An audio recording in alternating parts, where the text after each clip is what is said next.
साथियों, आप सभी को नमस्कार। एक नई कहानी के साथ मैं आपके समक्ष प्रस्तुत हूँ देवेंद्र फिजियो सफ़र, और आप देखना शुरू कर चुके हैं देवेंद्र फिजियो सफ़र। दोस्तों, डिस्क्लेमर पहले दे दूँ, जो भी ये कहानी है अभी ना तो कुछ क्लियर हुआ है क्या है। ये जो पुलिस के बयान है, जो उसके लड़की के माता पिता के बयान है, या जो कॉलेज के प्रिंसिपल या क्लास टीचर के बयान, वही दिखाए जा रहे हैं, और ये कुछ भी चीज़ हमारी तरफ से प्रूव नहीं की जा रही है। ठीक है, तो आइए शुरू करते हैं कहानी। दोस्तों, वैसे तो मैं आपको आज नीम करोली बाबा जी की सुनानी थी, पर आज की कहानी जो है वो आजमगढ़ की है। आजमगढ़ में थाना सिधारी क्षेत्र के अंतर्गत एक स्कूल पढ़ता है, चिल्ड्रन गर्ल्स स्कूल। इसमें एक बालिका जो कि श्रेया तिवारी के नाम से पढ़ती है, और जो बड़े अरमान लेके इस कॉलेज में आई थी, आईएएस आईपीएस बनना चाह रही थी, लेकिन ईश्वर को कुछ और मंजूर था, और वो अपने प्राण छत के ऊपर, स्कूल की छत की तीसरी मंजिल के गिर के गंवा देती थी। दोस्तों, जब उसके प्राण चले जाते हैं तो उस स्कूल में उस दिन हुआ क्या था, आइए विस्तार पूर्वक पहले जो भी हम बात आपको बताने वाले हैं वो जो मीडिया रिपोर्ट्स में आजमगढ़ के एसपी अनुराग आर्य जी ने दिया है, हम पहले उसके बारे में बात करेंगे। उन्होंने मीडिया को बताया कि एक लड़की जो कि श्रेया तिवारी के नाम से स्कूल की तीसरी मंजिल पे जाके और नीचे गिर के आत्महत्या कर लेती है। आत्महत्या की वजह क्लियर नहीं हो रही है। आत्महत्या की वजह की अभी जांच चल रही है, और उसी जांच में स्कूल की प्रिंसिपल सोनम मिश्रा और क्लास टीचर अभिषेक आर्य को पुलिस ने गिरफ्तार करके जेल भेज दिया है। और पुलिस का ये भी कहना है कि अभी जांच चली रही है, सीसीटीवी फुटेज के अकॉर्डिंग या और किसी साक्ष्य के अनुसार, यद्यपि और कोई भी दोषी, मतलब चाहे स्टाफ से संबंधित या कोई भी संबंधित व्यक्ति दोषी पाया जाता है तो पुलिस उसको भी गिरफ्तार कर जेल भेजेगी। दोस्तों, कहानी 28 तारीख से शुरू होती है। 28 तारीख को बच्ची नॉर्मल लाइफ से अपने घर से तैयार होकर स्कूल को जाती है। 28 तारीख को उसके पास से जो स्कूल के लोग होते हैं वो मोबाइल की बरामदगी करते हैं। जब उसके बच्ची के पास से मोबाइल मिलता है तो क्योंकि उस दिन जो कॉलेज की प्रिंसिपल होती है वो उस दिन होती नहीं, तब कोई भी एक्शन नहीं होता है। आती है मंडे, मतलब 31 जुलाई को प्रिंसिपल जब अपने स्कूल आती हैं तो बताया जाता है, जो पुलिस ने मीडिया को बताया है कि मतलब बच्ची को प्रिंसिपल रूम में बुलाया गया। रूम के लगभग आधे घंटे बाद बच्ची रूम से निकलती है। 15-20 मिनट प्रिंसिपल रूम के बाहर खड़ी रहती है, और 1:15 बजे के करीब बच्ची स्कूल की तीसरी मंजिल पे जाके और वहाँ से गिर जाती है, जो कि फुटेज के अनुसार पुलिस बता रही है। गिर जाती है और बच्ची मर जाती है, बच्ची की डेथ हो जाती है।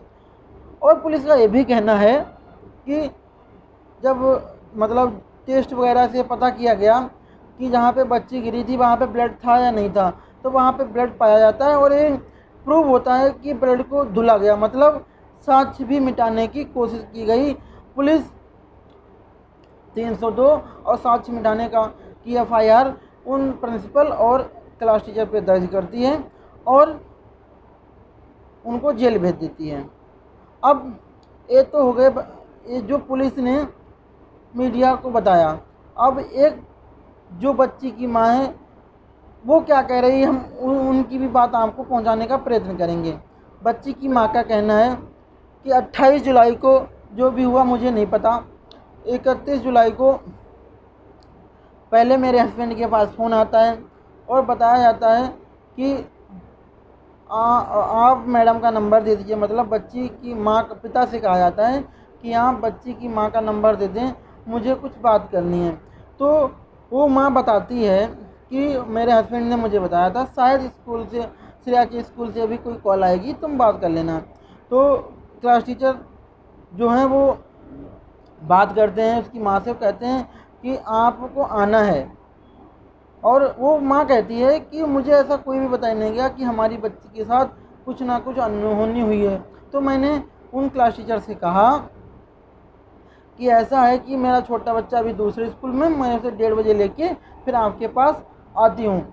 जब हम और अपने पति के साथ वहाँ पहुँचते हैं तो मुझे गेट के बाहर एक एम्बुलेंस खड़ी हुई दिखती है। एम्बुलेंस में एक बच्ची होती है, बच्ची के ऊपर सफ़ेद कपड़ा पड़ा हुआ होता है। जब हम लोग अंदर जाने की कोशिश करते हैं तो गार्ड के द्वारा कहा जाता है आप कहाँ जा रहे हो, सीधे प्रिंसिपल के रूम में जाओ।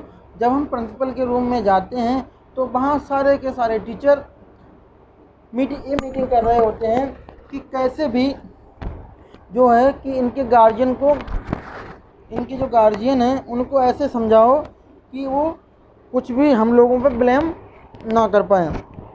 वो सब मीटिंग हो रही थी। वैसे हम लोग पहुंचते हैं तो प्रिंसिपल बोलती हैं कि घर में आज क्या कुछ हुआ था, बच्ची जब डिप्रेशन में चली गई, क्या हुआ था। और सीधे सीधे प्रिंसिपल ने कहा कि जो आपकी बच्ची है वो इस दुनिया में नहीं है, बच्ची मर गई।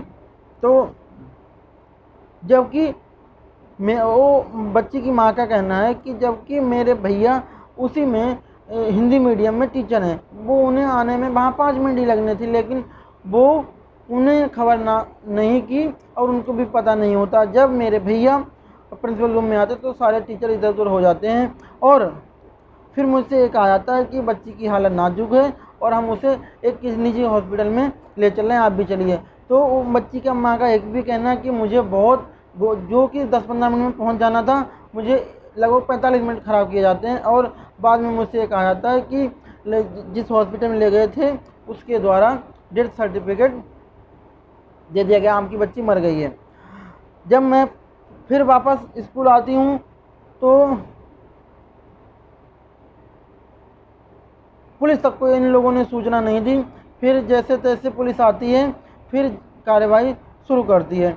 और तब मुझे बाद में पता लगता है कि हमारी बच्ची के पास से मोबाइल निकला था, जो 28 जुलाई को निकला था।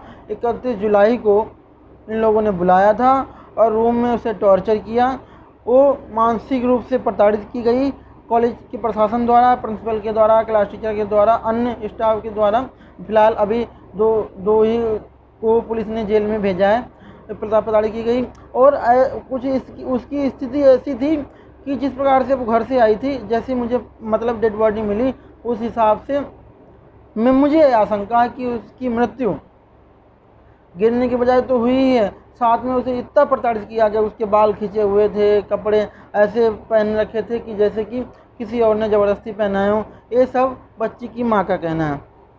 प्रिंसिपल का कहना है, जो कॉलेज की प्रिंसिपल हैं उनका कहना है कि हमने सिर्फ बुलाया था और चूँकि सही नहीं है स्कूल में मोबाइल लाना, तो हमने माँ को फ़ोन करा था, बस इतना था और मुझे ज़्यादा पता नहीं।